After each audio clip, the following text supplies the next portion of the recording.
Well, hospital reporters, pride and dignity, stop the New World Order. Welcome to her Panwo TV. Well, what a busy weekend it is. First Minster Lovell, and now this. So I might not upload that one first, so you may not know what I'm talking about. Yeah, I'm actually going to London. I'm actually at a bus stop in Oxford right now. I've just finished work. It's still early in the morning, so I just did an early morning job. But I'm actually heading off to London because I'm going to see a show. I'm going to see a show in London. And it's not Cats. It's not Les Miserables. It's not Miss Saigon. It's not any of the usual ones. I'm going to see a show called Alien Autopsy, the greatest hoax of all time. I know, it's weird, isn't it? So I'll just show you what that's about right now. So let's have a look at this event I'm going to go to tomorrow. Alien Autopsy, the greatest hoax of all time, presented live by Spyros Melaris. The man who made the film that rocked the world reveals all. Leicester Square Theatre, 1 PM, Sunday the 24th of September. Can't wait to see this. In 1995, Spyros Melaris created an illusion of global significance. His mission was to create something so unusual, so disturbing, that it would rock the world. The Alien Autopsy was not just a hoax. It challenged belief systems. It asked, do aliens exist and are they visiting our planet? The film fooled NASA, Kodak and every expert who had a say in the subject, including the Queen's pathologist. The film maintained its integrity for 15 years until Melaris and his crew revealed the truth. In this show presentation, Melaris has prepared slides, film and inside secrets. A truly interactive presentation where you can ask questions about any aspect of the film, and Melaris will reveal all. Wow, this is sort of pretty interesting stuff. Well, firstly, I mean, it's to say the film fooled every expert, I think, is not true. The film it did divide the community for a while, but I mean, pretty soon, I think most people within the ufology world did understand that it was a hoax. Not everyone. In fact, there are hardliners to this very day who insisted it was not a hoax. I mean, my friend Colin Woolford is a good example. He'll be featuring in this film, and if you see my Roswell 70 film, you'll find it there. You'll find all about it there.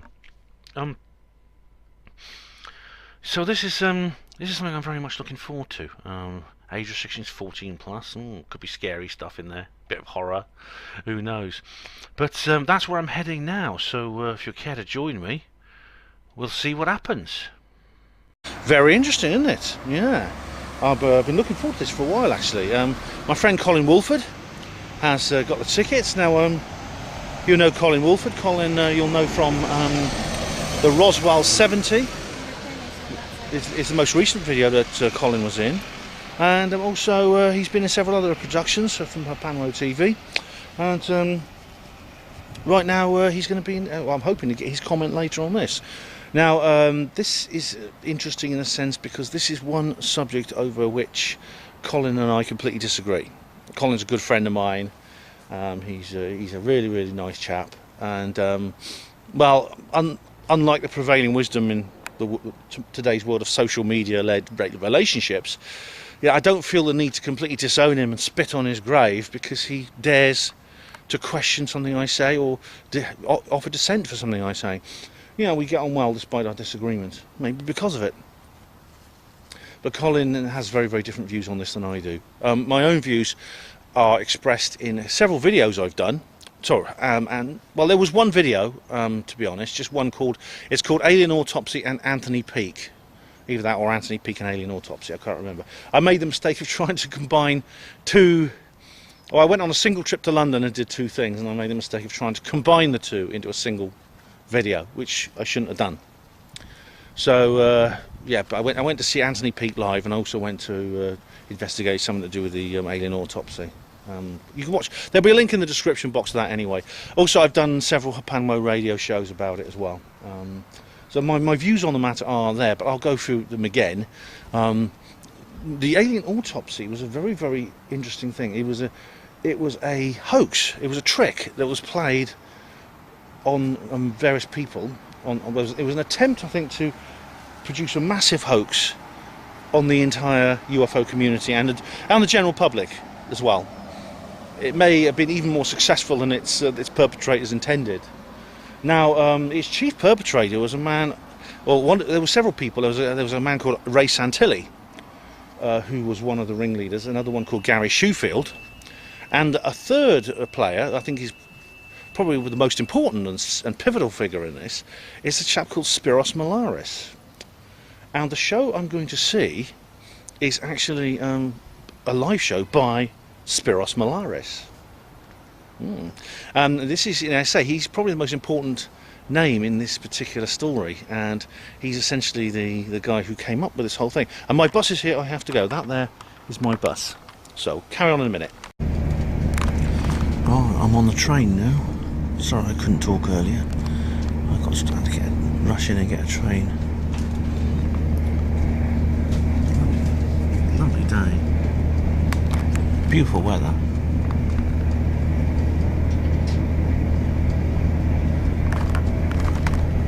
Heading for London.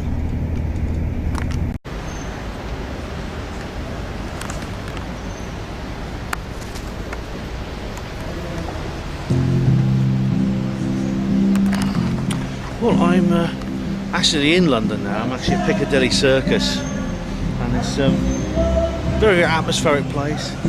You've got the old street performers there, a London tradition. I just got off the tube train from that station there, and they got armed police down there.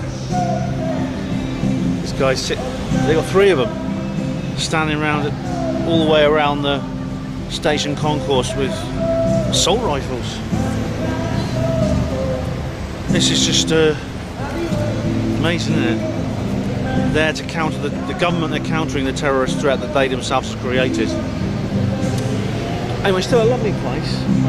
There's the famous billboard there, this huge billboard, which is famous for films such as V for Vendetta, American Werewolf in London, and there's the Statue of Eros. It's one of those classic places.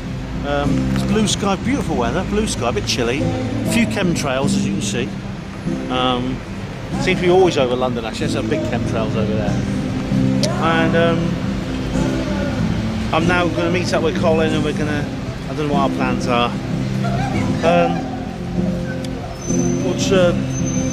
I was in the middle of explaining what this was all about, because I think I'll go somewhere a bit quieter, because it's a bit noisy here. Okay, I'm just walking up Coventry Street in London, past these horses here. Don't know what they're meant to be.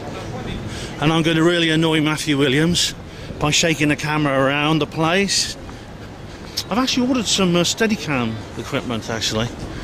I'm heading towards Leicester Square, which is where the theatre is. And well, Colin and I are going to meet up as soon as he arrives. But I just wanted to tell you more about what's going on. I just got a text, I think it's from Colin. Yes, it is. What's he got to say for us? Oh, that seems before after, not so sure. See how things go. That's all right. We're just talking about this reportage that I'm doing. Yeah. So, as the question is, what's all this about? Well, as I said, Spyros Melaris and the other guys, Santilli and Shoefield, have got involved in a hoax, a scam, and this involved creating a film of a dead alien being given a post-mortem by some scientists who were dressed up in biological containment suits, in hazmat suits. And this was a black and white frame, a black and white cine film image. Although and they were going to film it on cine film to indicate it could be quite old, perhaps before videotape and digital was invented. And then they were going to convert it to VHS and then sell it like VHS videotape, and which is what they used in 1995. Anyone younger than me is going, what's a VHS? Yeah. Just imagine iTunes in a big black box, all right? But what they did was they decided that they would get together. There's a phone box over there. I'm going to go in there actually. It's always easier to talk in these phone boxes. I've done that before. If anyone wants to use it, I shall get out, but in we go. Ooh. Who uses these nowadays? There's anything apart from public toilets. Right, yeah, so Santilli and Shoefield, like, and Spyros Melaris and these other, they got together, they decided to make this video. And they had to make a dead alien, and it's not easy making a very believable dummy of a dead alien. So they actually employed a sculptor, a guy called John Humphreys, and John Humphreys. And ironically, I don't know if you've ever seen the film Alien Autopsy with Anton Deck, which kind of tells the story in a way. It tells the story of what happened. But at the Alien Autopsy movie that was made by Warner Brothers in 2006. I'm digressing. Yeah, this Alien Autopsy movie, they actually employed a sculptor to actually make the dead alien for the film, for the dramatisation, which was shown in the cinemas. And guess who they chose to make the dummy? John Humphreys. They didn't know it at the time, but they were employing the same guy who made the real fake dummy. And of course, this is very, very expensive because making a dead alien is making these dummies, these sculptures, is very, very expensive. Because this had to be a special one. It had to be one which not only looked like an alien on the inside, it had to have on the outside. It had to have insides as well. So it had to be an alien with a hollow interior, from which other material was to be added inside to make it look like it was being cut. So you could cut it literally something that could be cut open and then have parts removed. They actually make these to train surgeons. They're very expensive. They cost hundreds of thousands of pounds, and so it wasn't cheap. And they had to make two of them because they had to do two separate movies apparently.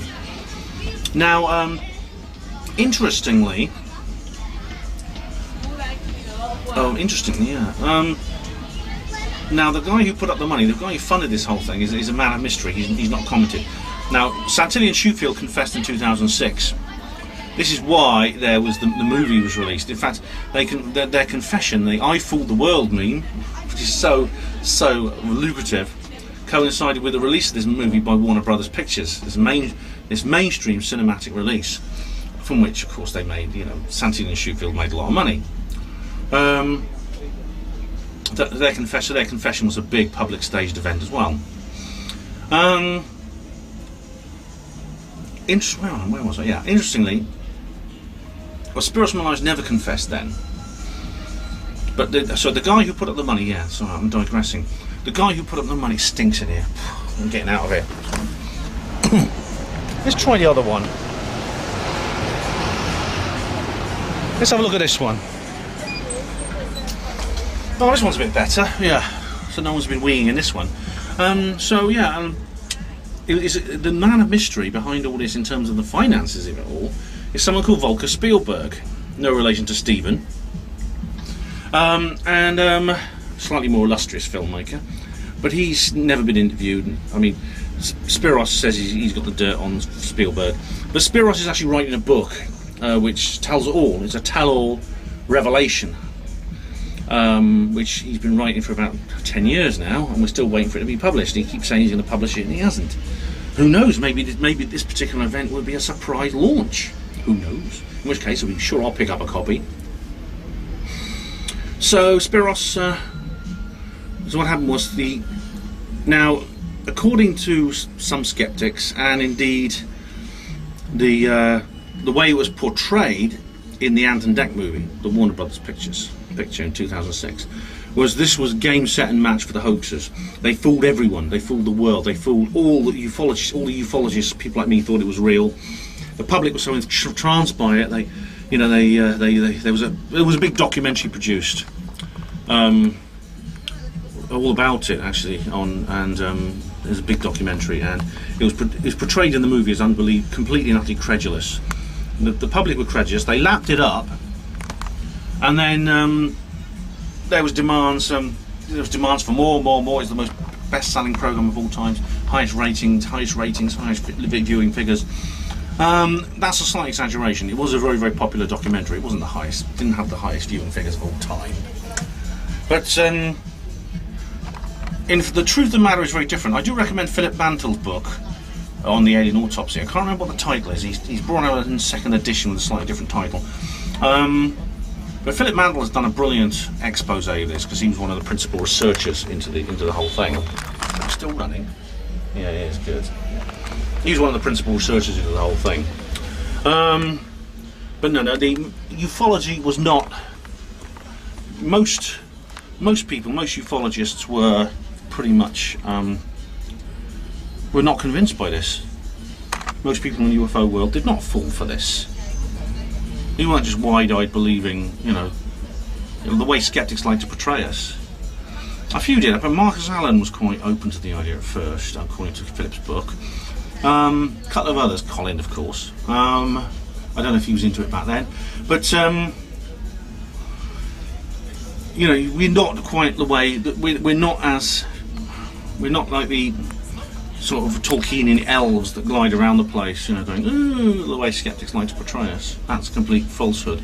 And the UFO, the Alien Autopsy did not take ufology by storm.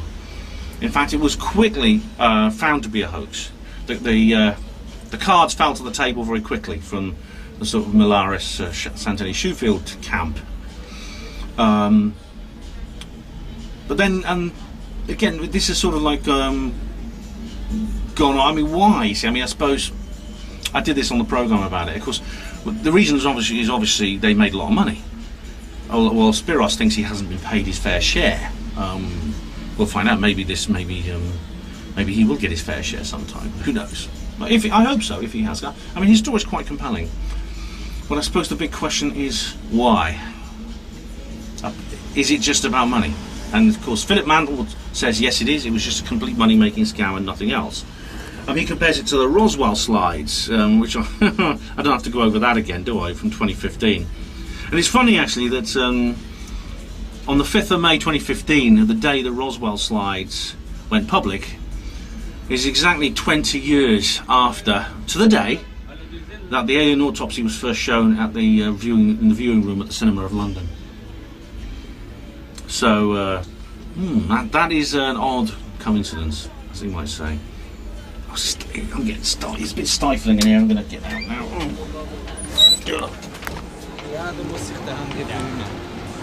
And I suppose the big question of why. Ben, the shaky J.R. Porter is shaking his camera around again. Oh yes, indeed. I'm going to have a rant about it. Somebody pay me to have a rant about Ben, the shaky J.R. Porter. Right, Matthew. Is something more going on? That was my question. Now, you see, the Alien Autopsy film is not the only one of its kind. It's not the only publication to come out which shows photographic, videotaped, motion picture evidence of extraterrestrials. Or in a case of the Alien Autopsy, of course, it was not evidence, it was a hoax. But if it was a hoax, it may have been a hoax to make money, but what if it was sped on its way to success by another agenda, something deeper and perhaps more political? I'm just going to cross over this road now, which is Oxenden Street. I was at Oxenden Street, yeah, London. I must do another of my Panmo London Truth tours. We're going down this very, very short street now, which is called, it doesn't have a name. It's a very, very short street now. We're heading down towards Leicester Square, in the heart of London's West End. And as I was saying, there's some other similar things to the Alien Autopsy that have come to light. One of them came out a year later, and I've done an entire radio show about that as well. And the expert on this is my good friend Victor Nevado, Andrew Burlington to give him his proper name. And this is the Alien Interview. And this is something slightly different. The Alien Interview... Green light. Ooh, Swiss court, that's where we are now. And the Alien Interview is a video. So it's like a 10-minute or 5-minute video, 5 or 10 minute video, I can't remember. And it shows it's a darkened room, it's an indoor shot, and it shows a moving alien. It's different from the autopsy because the alien's moving. It shows a moving alien sitting in a spotlight in a darkened room, and along with this image comes a man who claims that it's an alien being interviewed, basically being interrogated at Area 51. Now, everything that happened with the alien autopsy, you know, research getting underway, revealing it to be a hoax, this has not happened with the alien interview.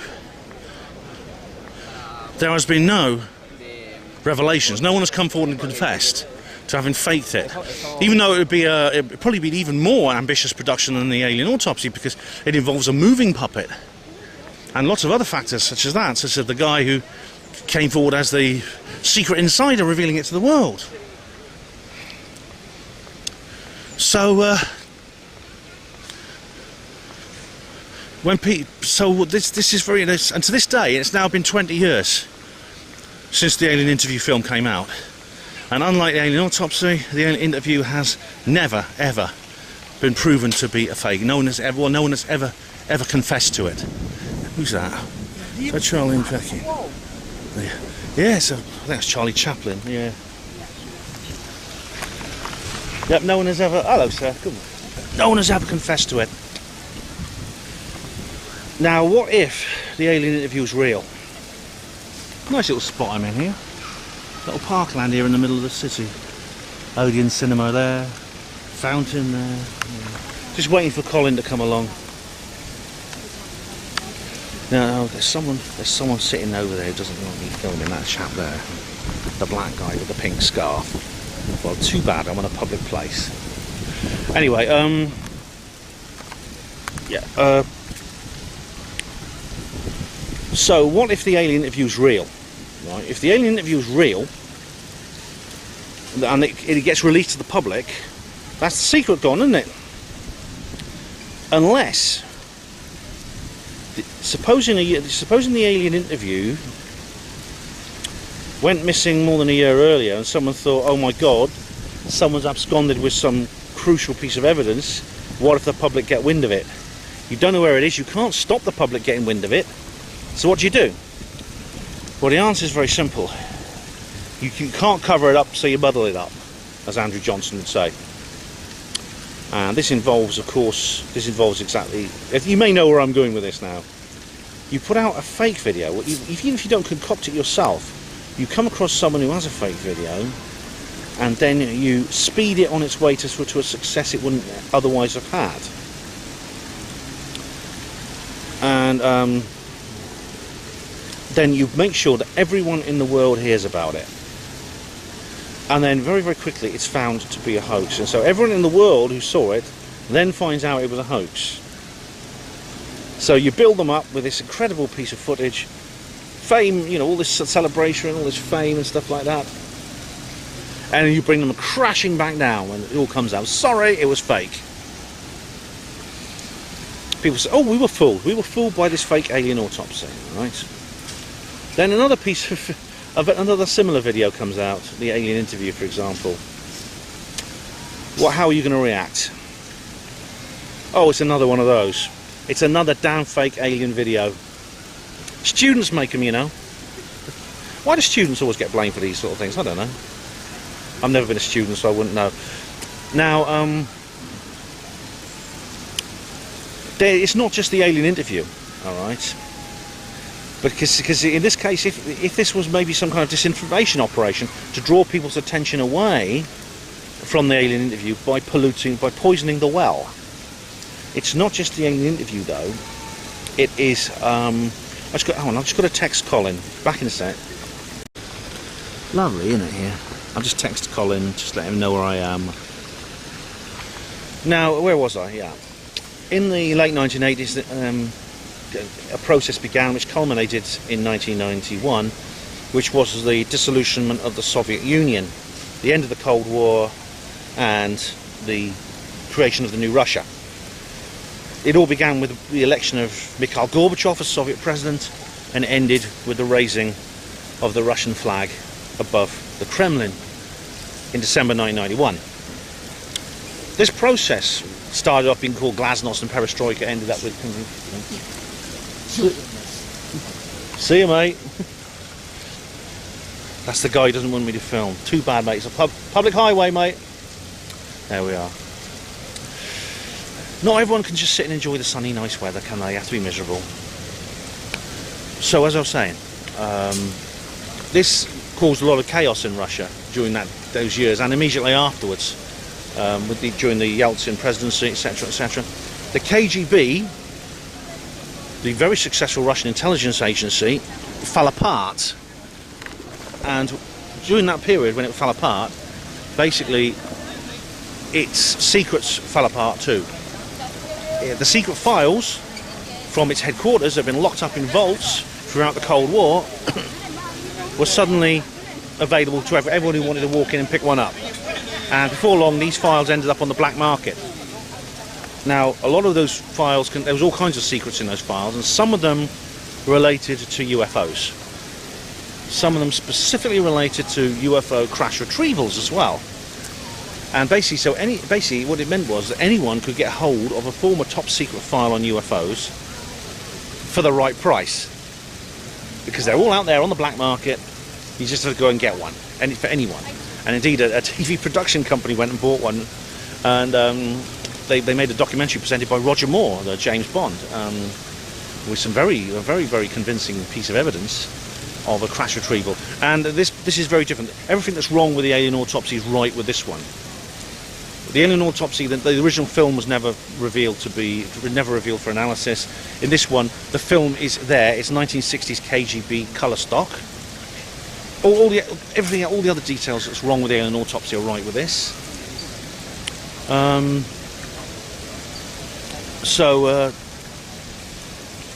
Again, this is another reason why the timing of the revelation of Alien Autopsy is very important, because this TV program with Roger Moore came out around the time of the Alien Autopsy, I think, or just afterwards. And again, if you knew this secret information was out there and you wanted to keep the secret, you know you couldn't, because the files had just been disseminated to the public. You can't suppress it anymore, so you just make the information untenable through confusion, through psychological operations. And that's what the Alien Autopsy could be. If not for it's intentional, that's what it may have ended up as, inadvertently. I'm not saying that Spyros is a disinformation agent. I'm not. I believe I've interviewed Spyros. He's been on my show. There's a link in the description box to my interview with Spyros. What I'm saying is that the whole thing might have been used after the fact as a piece of disinformation. It may have conveniently appeared at the right time to be used as a piece of disinformation, and so the government didn't actually plan it, but they used it in an opportunistic way to cover up the truth. That's my point.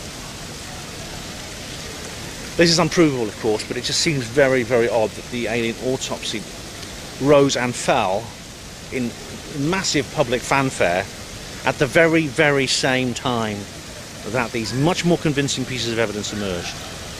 If the Alien Autopsy hadn't happened, just think to yourself, how different would the alien interview and this stuff from Russia have been portrayed in the media? Just think about that. I'm going to wait for Colin to emerge, and then things are going to get a bit sticky. We're supposed to be going over to that Witherspoons over there, the water under the moon underwater. But I'm going to have to just play it very carefully, because there's some people here I don't want to see. I'll say a bit more about that later, but it's a bit of a sticky situation. There are some people here I have to avoid. Okay. The Moon Underwater. That's a lovely name for a pub, isn't it? The Moon Underwater. It really is nice. George Orwell. Yeah. I've just come across. That's where I was sitting earlier on. You can see over there in the fountain. The fountain. Near the fountain. I was just sitting over there. I've now come to the pub, and I've come here to meet my friends. Here's Colin. Hello. There's Dave. Anyone not want to be on? There's Philip. Peace and love. And Tiberius Kirk. It's all a conspiracy. Yeah, of course it is. The aliens did it. One member of our elite team. Oh, right. We're waiting for the maestro himself. He's just fighting those got those, then he'll be right down here. And I got my very appropriate T-shirt on now. You see? What's Tino? Can I get a shot of your T-shirt? Tino, he's got a very appropriate one too. There you go, sir. Don't mention the reptilians. Yes, that's a very appropriate T-shirt too. But we're gonna. It's only about. We've got another half hour or so before we have to leave to see the Alien Autopsy. But Colin's got some rather unorthodox views on the Alien Autopsy, haven't you? I do run the page, Alien Autopsy Analysis, which does deal with the idea that there's more to it than meets the eye, and that there is an ongoing conspiracy, at least in my eyes, regarding the footage that appeared on TV back in August '95. And that, yeah, there is something deeper going on there, and I think I've raised enough points over the last couple of years on that group page, and certainly a lot of other people agree with me that there is evidence of some sort of well, basically that the idea that this magician guy hoaxed it is I don't find legit, to be honest with you. I think there's enough discrepancies and lack of evidence, and there's no smoking gun. I'm still waiting to see the smoking gun. Maybe I might be wrong, I might see something today with the talks, and to be fair, you know, I mean, I paid my money, so I'll see. I mean, the book doesn't come out. He was promising a book, you know, many years ago. And 10 years, hasn't it been? I don't know, it seems like, well, he certainly came forward like 10 years ago, but so yeah, we'll see what happens, but I'm a bit, you know, I hope it doesn't turn into sort of some sort of magic show, like with him doing magic acts and stuff like that. But apparently, I mean, I don't know if you were there at Pontefract 10 years ago, Ben. No, but David was there, and I was there. And Michael Hessman was there, and there were quite a few. Philip Mantle, and you know, he did obviously upset a lot of people that day with his claims, and a lot of people called him a liar and stuff. And okay. I just want to pause a minute. I just want to make the Hapanwo TV viewers feel hungry. But yeah, I mean, this is now. He's apparently going to start the act. He's already said he's going to start the act with a spoon bending trick. Well, apparently, I think what he said, from what I gather, is he's doing a live Facebook feed at 2 p.m. So I think maybe the first hour will be about the autopsy. I think he's going to sort of work in some sort of spoon bending thing. Yeah. I mean, this is a 3-hour show. Apparently. So it's a big, and he's we still don't know exactly what the form is. We know it's going to be based on his story of the Alien Autopsy and about his work in it. But so do you believe this whole? So you believe this show is a part of this disinformation campaign that you've highlighted? It probably will be. I mean, I could be wrong, but I mean, I have seen him talk. You know, one of the few people I have actually heard him talk before. I know he's done another talk to the Magic Circle because you know he's a magician and that, and I know he'll have a lot of his friends there and stuff. But you know, I reserve my judgment. But from what I've seen, he'll probably show some of the supposed outtakes from the debris footage. We might see a bit of that. We might see some, I don't know, bits of diaries, and I don't know what, you know. But it's going to be something. It's got to be something more substantial than what I've seen so far, basically. So, I suppose I'd see what the show is. Yeah, and I know you're quite sceptical. I mean, you kind of believe the magician, but well, I kind of, from what I've seen so far, it sounds credible. But I mean, I'm open to change my mind. Yeah. And we talked about this because you appeared at the Roswell 70 event in Oxford. Yeah, of course, your event there was That's it, and you did a speech about then. Scripture as well, and talking about the Alien Autopsy conspiracy, and you can watch those talks online for free. Yep, they're on. So that's my viewpoint. If you want to know, it's like a 90-minute talk.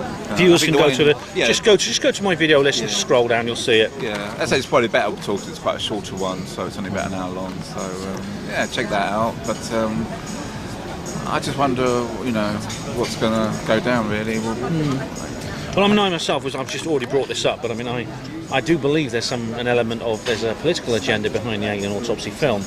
I think it's a different in nature to the one you think it is, but I still think it's there, and it has to do with primarily the presence of other videos that have emerged since then, especially from Russia, but also there's one from the United States called the Alien Interview, and I suspect that my own views that perhaps this was an intent to muddy the water when these videos emerged. I think that's a possibility. It's quite a convincing hoax if it was, because we have to remember this was ran for about 15 minutes, and copied the debris footage, another 2 minutes. So this is a lot of money's been put into it, you know. Oh, huge amount, yeah. But we've never seen all the props. I mean, I think the magician claims that they gave them all back to Santilli, and he sort of. I mean, the claim is that in 2006, that it was all recreation. That's and Santilli doesn't really talk about it now. But I believe he was got at basically. I believe he was. I think he was forced. I think he couldn't recount what he couldn't. I think they got to him. I really think they put the frighteners on. I think they put the frighteners on all of them. To be honest with you, that's my belief on the situation. I mean, there's no.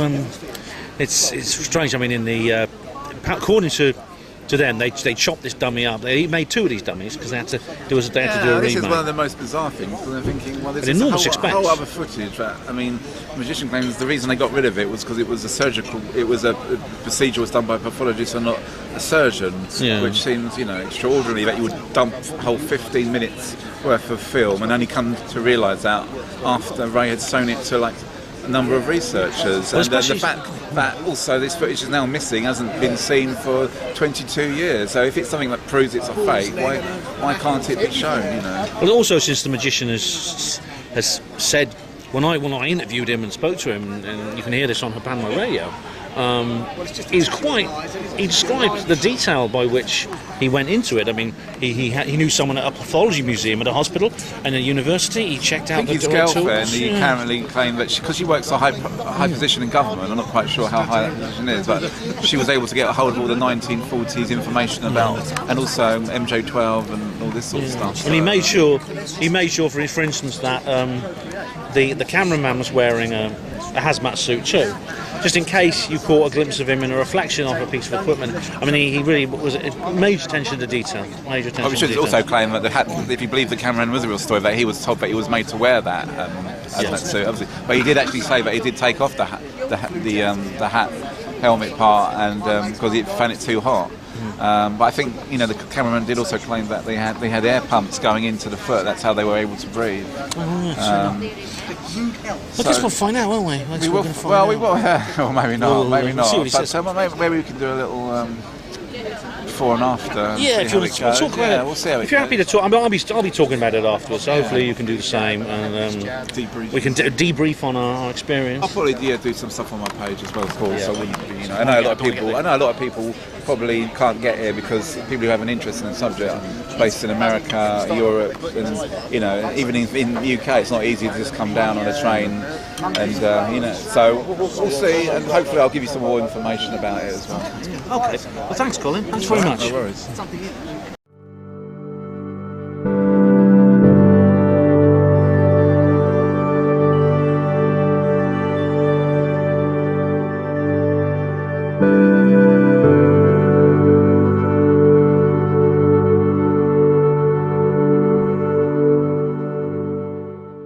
Right, well, we're out. That is the Leicester Square Theatre behind us. We just come out there, and it was quite an experience. With Colin, and that's 3 hours, a 3-hour show with a little interview. More than that, actually, about 3 hours. Oh my goodness, so what's the time now? It's I think we started about 10 25 to, yeah.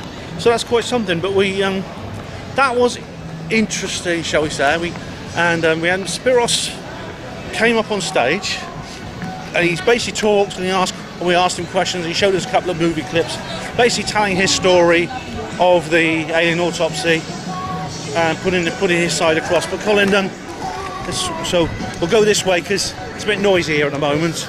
You're going to walk down to Piccadilly, actually. Yeah. Ladies and gentlemen, this is London on a Sunday evening afternoon.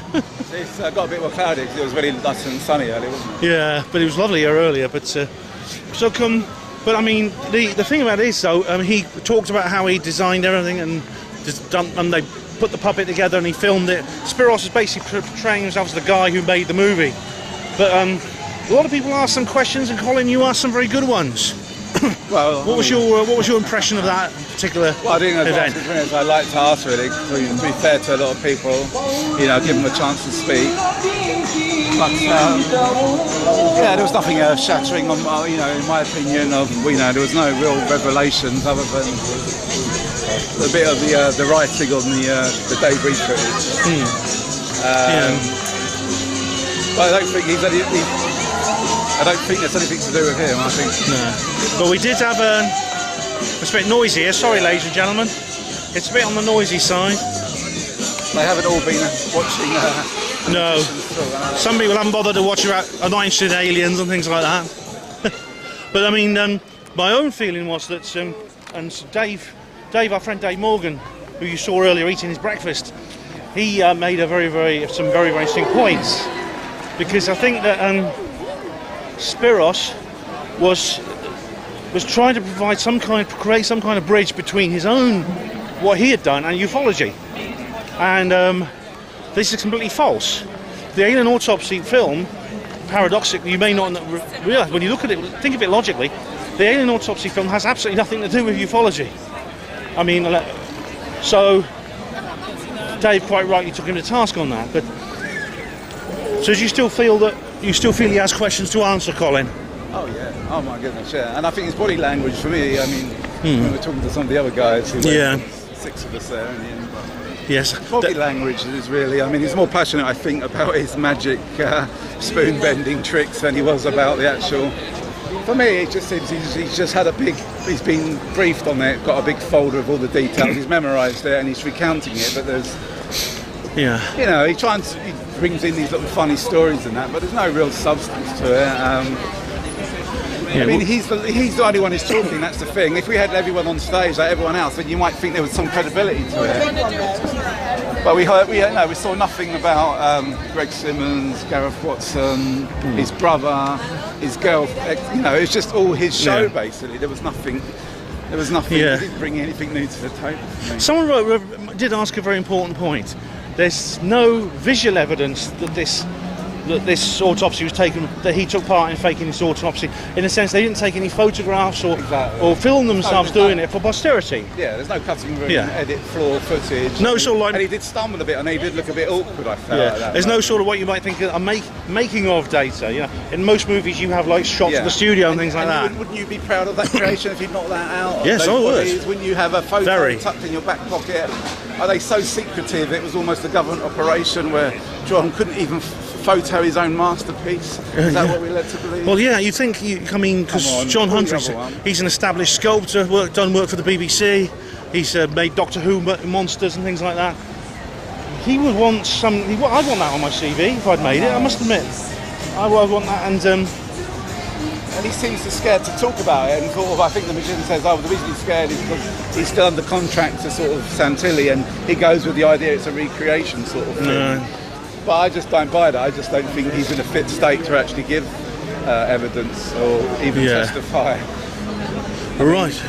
Yeah. So that's a good point. Yeah. I mean, it was so, and we talked about body language. Now there's a guy who's with us who knows a bit about body language. Yeah. He's actually been trained by a man who used to be a police detective, and he said that Spyros' body language, his non-verbal clues, did indicate, we're coming close to Piccadilly Circus, did indicate that he was not being honest. He did say that, didn't he? Yeah. And that's what the impression I've got from his videos, and he does look awkward at times. Yeah. So that's an interesting little detail there. Okay, we're going to go down to the underground now. We're going underground, Where we're going now? Oh, right, yes, we have another little trip we have to take. We'll tell you a little bit more in a minute. Alright, we're coming out, this is Marylebone Station. We're just coming out of Marylebone Station. Now, we thought of something else that we should mention, Colin. That is that Dave, in one of Dave's long rants, he referred to the Rua incident. This was an event in 1994 in Zimbabwe, in which more than 150 school children had an encounter with an extraterrestrial, a CE-3, a craft landed and some aliens got out. Now, Spyros said, his reply was interesting. He said, yes, but these were just little kids speaking some language and it was translated into English. But that's not him. That's not what happened. It's like, did he make that up? Wow. You know, that's not what actually happened. The Rua incident, the children were English-speaking white Zimbabweans, and most of them, and they were.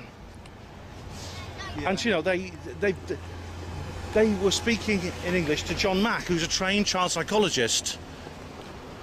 Now, but anyway, so Spyros basically, I think he was just assuming that. Which, you know, they say in court, make assumptions at your own risk. Yeah, we are in London and we're heading for a certain place, which should be very, very interesting. But it refers directly to the Alien Autopsy mystery. I'm going to cross over the road here. Now, for Colin, we're going to the offices, or former offices, of somebody directly connected to the Alien Autopsy mystery. This is one of the other names that we've had to discuss. I think we're going this way. Okay. Hold on. And that is Ray Santilli. So, do you think, will he be in his office? Well, I don't think so, to be honest with you, but it's worth seeing because we've not been there before. Yeah. And the thing is, if he's not in, we can maybe find him down at his local pub. Actually, we're going the wrong way, so we have to go this way. Okay. It's all right. It's up there. Okay. Well, that's difficult.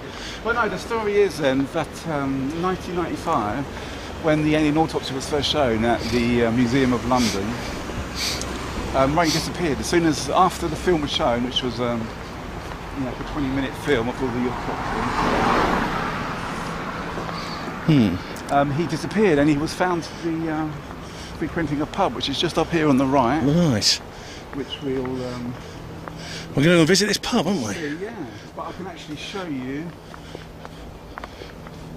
The offices he had at the time? Well, this is, well, and what's interesting is it's where apparently a lot of people actually viewed it, and but it's quite a small little office he had. Yeah, but this is where Philip Mantle viewed it.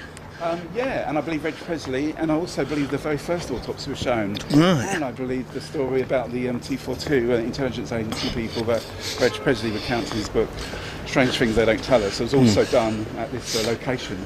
I'm not sure if he actually owns his property still, but he's moved further down. Right, well, we'll check it out in a minute. Anyway, we're going to head there now, and well, as soon as we get there, we'll maybe, we may knock on the door, or we'll just film there and just talk about it. Well, ladies and gentlemen, believe it or not, this house here looks like a standard London townhouse. You see them everywhere in London.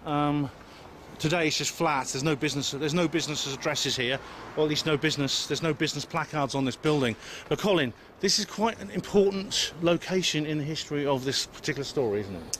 Yeah, because that was originally Ray's office back in '95. I think he's moved further down now, but I think that's when it was first shown. He probably had Reg Presley over there, Philip Mantle, and I think the first autopsy was shown here, like I say. If you follow the story, Reg do you know which floor it was? was? I'm not sure actually what one it was. It might be, I don't know actually, I'd have to look that up. We could ask him. But who ask who? Ray. Well, if you see Ray, we'll ask him, yeah. Well, I mean, we have got which he disappeared into, like I say, after the Museum of London. But I did get a clock of his car the other day round the corner. No, which I believe, a bit of a giveaway because he did say. Do you think he's you think he's still in the area? But I don't know. I think he might actually live here. But I don't like to harass him. To be fair, I mean, I've reached out to him, and my opinion is that he's been silenced and he can't refute what the current story is from the magician, basically. So that's what I'm saying. And it's interesting. But I thought it's worth coming here, and I only just came here the other day, just out of, I thought I'd better check it out. I didn't realise how close it was to the station, Marylebone, and also, the other property, which I think is Orbital Media now, which is his other property, which is his group deals with. Well, we'll visit that because he's still in trading, so we're going to visit that now. Now, Reg Presley is, like I say, Reg Presley, for those you may not know, he was with the Trogs. He was with the band The Trogs in the 60s. They were songs like "Lovers All Around," "Wild Things," and the song, the book that Reg wrote was called "Wild Things They Don't Tell You," and it was all about paranormal, conspiratorial matters, and included the Alien Autopsy because the thing about it is Ray was good friends with Reg, and and Ray, unfortunately, Ray was very much on our side. We're just trying to find the current offices of Ray Santilli. But then there's a. This is all Orbital Media. Is this the place?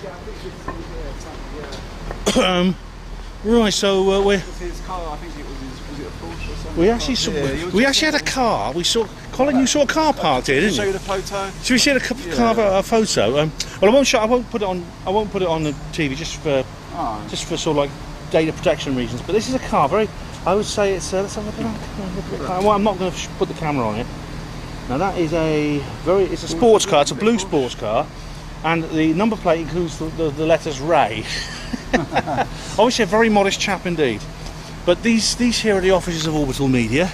Yep. This is basically Ray Santilli's business address, and well, there's a pub nearby we want to visit because, well, it's a Sunday, you probably won't be here, but should we go and visit that pub? Let's go back to the pub. We're going to head to the pub, where we might see the man himself.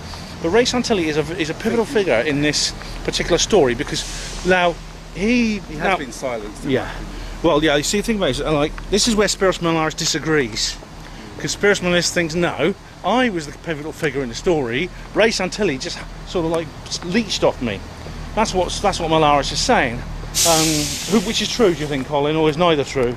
I think Ray is the pivotal character in this story. I think he did go in '92 to Cleveland High, and I think he did bring back this film. And I think, he did get a lot of people involved, and he did process some of these films. But it was damage. I think the horse had bolted. It was damage limitation for the intelligence agency. I don't think they could consider that something like that could be stored for such a long period of time and then suddenly come back and haunt them so many years later.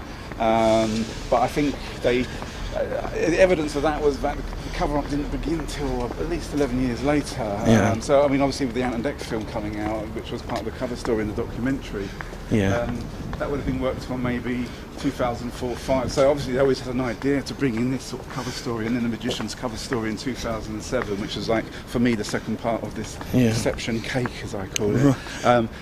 Layers of deception, as Andrew Johnson would say. The first layer was the Santilli saying it was a recreation, which no one sort of gave any credibility to because it was just laughed out, and they think, well, he's just a white boy, shyster, basically. And that's obviously what they wanted to, the image they wanted to create, and then they brought in the Magician a year later with the real story. Yeah. But I generally believe that he was got to, I mean, as early as '95 even, I think they got hold of the footage, like the crash footage, the Truman footage. And in fact, he had a whole other autopsy. And, there's a lot more to this story. I mean, the Magician had 3 hours and he still didn't cover a lot of the stuff, and he, that was an annoying thing, really. It was stuff I'd already heard before, so I felt a little bit cheated, but not surprised, really. Yeah, maybe. Well, I mean, it goes deeper as well, because the lie or the deception or the disinformation went deeper because they actually got hold of I'll show that in a minute. Oh, okay. Hold that for a sec. I just want to say a few words. They actually released an interview with what they said was the cameraman who filmed the autopsy. Now, this was actually a guy. They went to Hollywood and they got hold of an old actor called Moose Carlson, who'd been quite famous in his day, in a long time ago, but had fallen into poverty. And they basically said to him, "Look, we'll pay you just to read out a script." But I mean, do you think that was Moose Carlson, or do you think there was a real cameraman? The trouble was, he'd already said. I mean, he had a false prosthetic nose and an extended chin, so. You can't take it, and then, so all he's going on is a sort of New York type accent, I thought, which seems bizarre. I don't, I'm not quite sure what happened with the cameraman's story, but I'm still open to that being actually genuine, and I think this is just another one of these, the more he embellishes the story, more people he hopes will believe him. He'll think, oh, it's a nice little anecdote, a nice little comedy bit here, and you knit it all together, and it gives it more credibility. But I think he's lying, basically. Pretty much all the time. Has Moose Carlson made an independent comment at all? I think he's dead now. So he was pretty old at the time, wasn't he? I mean, the cameraman was supposed to be 82 years old. So if he was supposed to match the age of that, then that was filmed in '96. That cameraman so you can deduce that he's long dead. So he can't refute any of that. So it does seem another intelligence idea. Another layer of the deception cake, as I say. Now we've got to merchandise. Now you bought. This is the program. Yeah. So I've 15. There's this here. I mean, he's got his name. I assume. Signed by the man himself. I have no. Well, it's not even signed, but that's. Maybe it is actually. Is that a signature? I'm not even sure if this just has. I'm not even sure. Is this two? Is it a double DVD? It might be. I'm not even sure. Double DVD. What's on the other side? It could be. Yeah, I don't know. We've got a programme here, and there's this. I hope it's not just the footage, although I feel a bit cheated. It cost me 15 quid. There's two DVDs, so I hope there's something there. But there was nothing to actually say what it is, other than well, I assume. Oh, sorry. That's sorry. okay. That's This is the program here. Look at that, Alien Autopsy, world's greatest hoax. and that was £5. You wouldn't believe how much that costs. What, independent of the DVD? And there's £5. some. The great hoax. And look at these people here. There's Spyros himself. I think it's exclusive, some of these pictures. Yeah, John Humphrey. Actually, I've seen all these pictures before, apart from... So is there any new information? Well, I don't there? even think Carlson. that's a genuine picture of his ex-girlfriend, to be fair, so let me hold down. Philip Mantle's there. There's nothing there, other than... Bob Shell. Oh, there's a rare picture of Volker Spielberg smiling. Ray Santilli. Now, he's supposedly the guy who put up the money. But he's never commented. Again, yeah. Spielberg has never commented. He's been got at. Chris Carey.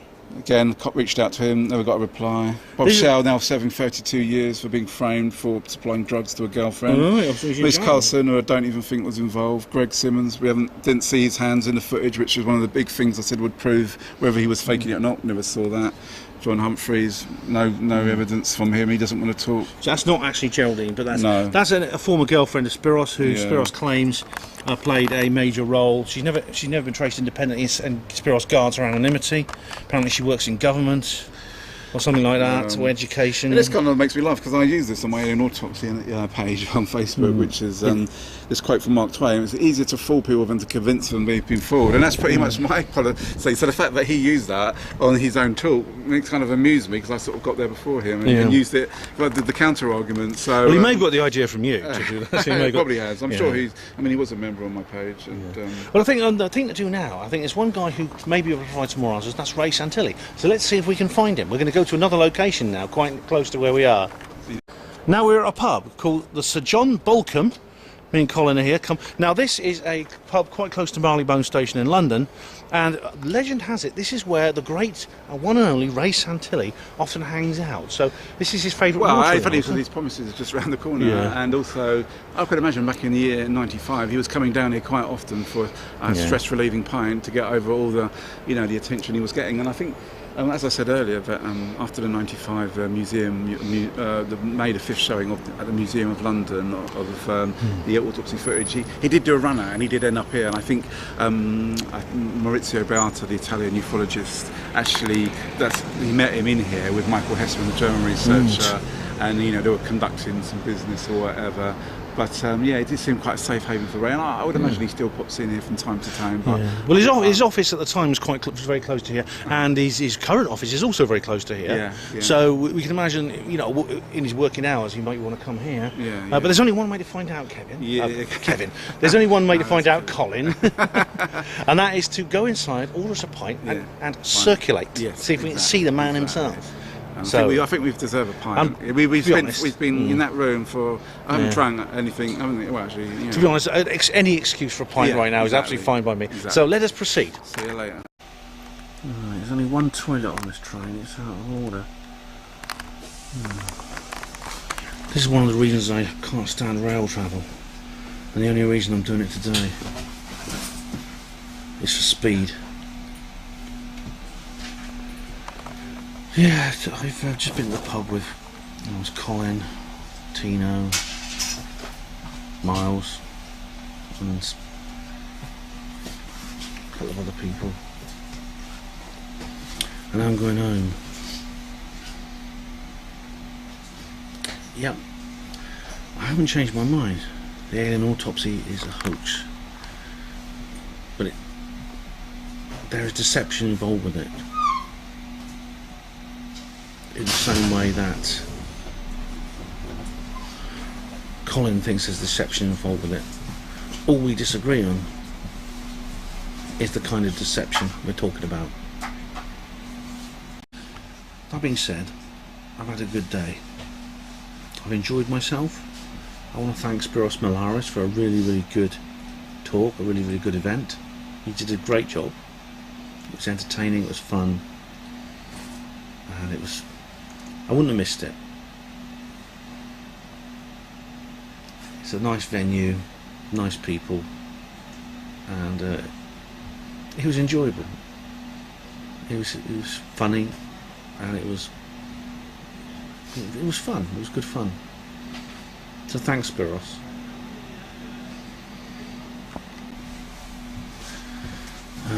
Check out the links in the show notes, in the description box. You'll find a link to my interview with Spyros Melaris and my other interviews and my other material about the Alien Autopsy. I'm now going to head home on a train, and then it's back to work tomorrow after 4 hours sleep or so. Thanks for watching Panlo TV. Hospital Porter's Pride and Dignity. Stop the New World Order.